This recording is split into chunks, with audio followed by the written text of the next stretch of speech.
होली कब है होली कब? अरे मैं क्या बताऊं, मैं क्या बताऊं। तो good morning guys, welcome to my channel Ovik moto world. तो आज के होली, तो सकाल सकाल सबाई के हैप्पी होली। तो तुम्हारा दिन के बेस्ट एनजय करो, फैमिलिर साथे काटाओ, सेफ भावे होली खेलो, बिंदास काटाओ आज के दिन के। तो आमी सकाल सकाल बेरिए पड़ेছি राइडे। तो आमी जाচ্ছি देउलटीते। এখন टाइम मोटामुटी बाजे 6টা বাজতে 10 কি 15 মিনিট বাকি আছে। তো আমি এখান থেকে সোজা যাব বিটি রোড থেকে যাব দেউলটি। তো আমার সামনে বিটি রোড, আমি এখান থেকে নেব বাদিক ডানলপের দিকে। তো ছোটোবেলায় এই দিনটা বেশ এনজয় করতাম ফ্যামিলির সাথে, বন্ধুবান্ধবদের সাথে। সকালবেলা বেরাতাম, আসে দুপুরবেলা বাড়ি ঢুকতাম। এখনও মনে পড়ে দিনগুলো, খুব মিস করি ছোটোবেলার সেই দিনগুলোকে। এখন আর সেভাবে রং খেলা হয় না, আমাদের বয়সী কেউ রঙও সেইভাবে একটা খেলে না। তো যারা আমার থেকে জুনিয়র আছো তাদের সবাইকে বলবো এই দিনটা এনজয় করো ভালো করে। তো বিটি রোডে চলে এসেছি, ডানলপের কাছাকাছি। তো এখন সোজা যে রাস্তাটা আছে সেটার কাজ চলছে, তো এই জন্য আমাকে ডান দিক নিতে হবে। তো এই ডান দিক দিয়ে গিয়ে আমি বালিতে উঠবো। তো রাস্তাটা নিয়ে নিলাম, এখান থেকে আমি সোজা যাব ভিতর দিয়ে দেন এখান থেকে বালি ব্রিজ পৌঁছাবো। আর তোমাদের সাথে কথা বলতে বলতে চলে আসলাম বালি ব্রিজে। একটা অপূর্ব দৃশ্য, হেভি সুন্দর লাগে এই জায়গাটা। যখনই আমি আসি, যতবারই আমি আসি, চারিদিকে ঠান্ডা হাওয়া বয় এখান থেকে, নিচে গঙ্গা, সামনে সোজা রাস্তা ফাঁকা থাকে, বেশ সুন্দর লাগে। তো চলো বালি ব্রিজের মজা নিতে নিতে যাওয়া যাক সোজা।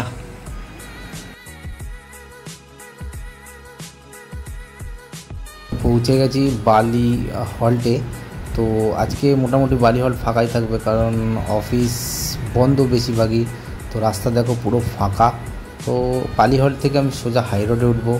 আর দেউলটিতে যাচ্ছি আমি, একটা দিলখুশ কারখানা আছে সেইখানে, একটু দিলখুশ খাওয়ার মন হচ্ছে আজকে। তো চলো যাওয়া যাক দিলখুশ কারখানায়। তো আরেকটা কথা বলবো, কিছু চিফ সেলিব্রিটি আছে যারা বর্তমান বলিউডের সেলিব্রিটি। তো তারা বলবে হোলি খেলা ঠিক না, রং অপচয় করা হচ্ছে, জল অপচয় করা হচ্ছে, মানে কালার্স মুখে লাগালে ফেসে স্কিন ডিজিজ হয়, এটসেট্রা অনেক আলবাল বকবে। কিন্তু তাদের কথা সাইডে রেখে এনজয় করো হোলি। এটা আমাদের একটা বড়ই ফেস্টিভ্যাল বলতে গেলে।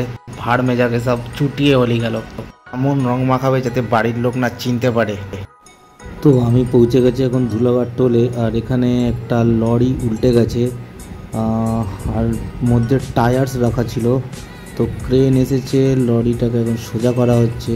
আশা করি কারোর জন্য কোনো ক্ষতি না হোক, বাকি তো এসব হতেই থাকে, কারোর ক্ষতি যাতে না হয় এটা আমি মন থেকে চাই। তো চলো টোল ক্রস করে এবার বেরাই। তো ধুলাগড় ক্রস করে বেশ কিছু কিলোমিটার এসে গেছি। আর এখনও এখান থেকে দেখাচ্ছে ম্যাপে মোটামুটি 30 কিলোমিটার আছে রাস্তা। আর তো দেউলটিতে একটা দিলখুশের ফ্যাক্টরি আছে, যেটা আমি ইউটিউবে দেখেছিলাম ভিডিওতে। তো সেখানে যাব প্ল্যান করছি, কারণ প্রপার গুগল ম্যাপের কোনো লোকেশান নেই, জিজ্ঞাসা করে করে যেতে হবে।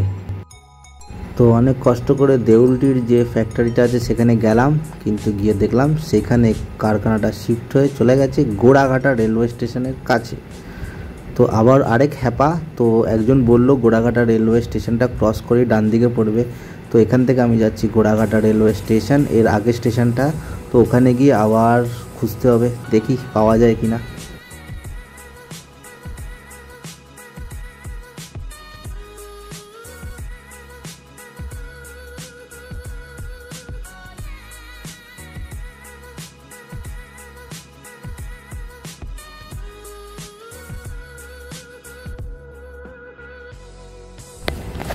তো এটা হচ্ছে কারখানাটায় আমার উল্টো দিকেই। তো দিলখুশ নিলাম, বেশ গরম গরম দিলখুশ। 18টার দাম 40 টাকা নিয়েছে। তো আমি 3 প্যাকেট নিয়েছি। আর চিট বাদাম 10 টাকা করে। তো এখানকার চিট বাদাম খুব ফেমাস। তো চলো বাড়িতে গিয়ে খেয়ে দেখবো কীরকম কী ফেমাস। আর এটা হচ্ছে গোড়াঘাটা স্টেশনটা ক্রস করে, মানে হাই রোড থেকে যদি আসি, রেলগেটটা ক্রস করেই বাজারটা একটু এগালেই ডান দিকে পড়বে। এই বিল্ডিংটা ডান দিকে আমার। এখানে কাউকে জিজ্ঞাসা করলেই বলে দেবে দিলখুশ বানায় কোথায়, আপনাকে দেখিয়ে দেবে। তো চলো এবার বাড়ির দিকে রওনা দিই। তো এই রাস্তাটা সোজা যাচ্ছে গোড়াঘাটা স্টেশনে। তো আমি ক্রস করে হাই রোড যাবো আর সোজা বাড়ি, মাঝখানে কোনো হল্ট দেবো না। রেল স্টেশন ক্রস করে সোজা চলে এসেছি আমি এখন হাই রোডে। তো এখান থেকে মোটামুটি দেখাচ্ছে 64 কিলোমিটার। তো সোজা যেতে হবে, হাই রোড থেকে যতটা পারবো জোরে চালিয়ে বেরিয়ে যাব, কারণ আমার হাই রোডেই টাইমটা যতটা পারবো সেভ করতে হবে, কারণ এরপর ডানলপের দিকে চলে গেলে আমি তারপর আর জোরে চালাতে পারবো না, কারণ তখন ট্রাফিকটা বেশি হবে। আর আমি চেষ্টা করছি যত তাড়াতাড়ি বাড়ি পৌঁছে যাই, রং খেলা চালু হওয়ার আগে বাড়ি যেতে হবে আমাকে যে করেই হোক। তো ওয়েদার বেশ সুন্দর আছে, এখনও সেইভাবে রোদ ওঠেনি, তো কষ্ট হচ্ছে না গাড়ি চালাতে, যদিও বা এর পরে রোদ উঠে গেলে খুবই কষ্ট হবে। আপাতত ঠান্ডা ঠান্ডা হাওয়া আছে, আর সেরকম একটা রোদ দেখা যাচ্ছে না বলে অসুবিধা হচ্ছে না। চলো যত তাড়াতাড়ি সম্ভব আমি বেরিয়ে যাই এখান থেকে। ও সত্যি লং ড্রাইভের কি মজা, কি সুন্দর, চারিদিকে ফাঁকা ফাঁকা আর গাড়ি চালাও সোলো, এর মজাই আলাদা। হেবি সুন্দর লাগে আমার সোলো রাইড করতে, ওই জন্য আমি প্রায় দিনই বেরিয়ে যাই সকাল সকাল একা একা।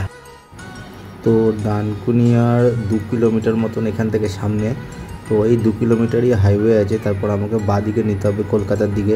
সোজা গেলে দিল্লি মানে বর্ধমানের দিকে, আর বাঁদিকে গেলে কলকাতা, তো আমাকে কলকাতার দিকে নিতে হবে। তো বাঁদিকে নিচ্ছি কলকাতার দিকে। আর এখানে একটা ভয়ঙ্কর কর্নারিং করা যায়, কিন্তু যেহেতু আমার টায়ার খুব একটা চওড়া না বলে আমি খুব বেশি জোরে টার্ন নিই না জায়গাটা। যাদের সুপার বাইক আছে তারা বেশ জোরে এখানে টার্ন নেয়, আমি নিজের চোখে দেখেছি কয়েকবার।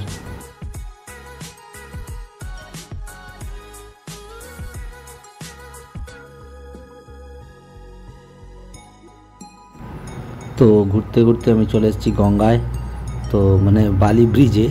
তো সামনে আমার ডানলপ, তো বেশ সুন্দর লাগছে, এখন একটু রোদটা রয়েছে আর জোয়ার রয়েছে, দেখো জলে মানে লেভেল অনেকটা উঁচু, আর রাস্তা ফাঁকা আছে দোলের জন্য, বেশ সুন্দর লাগছে।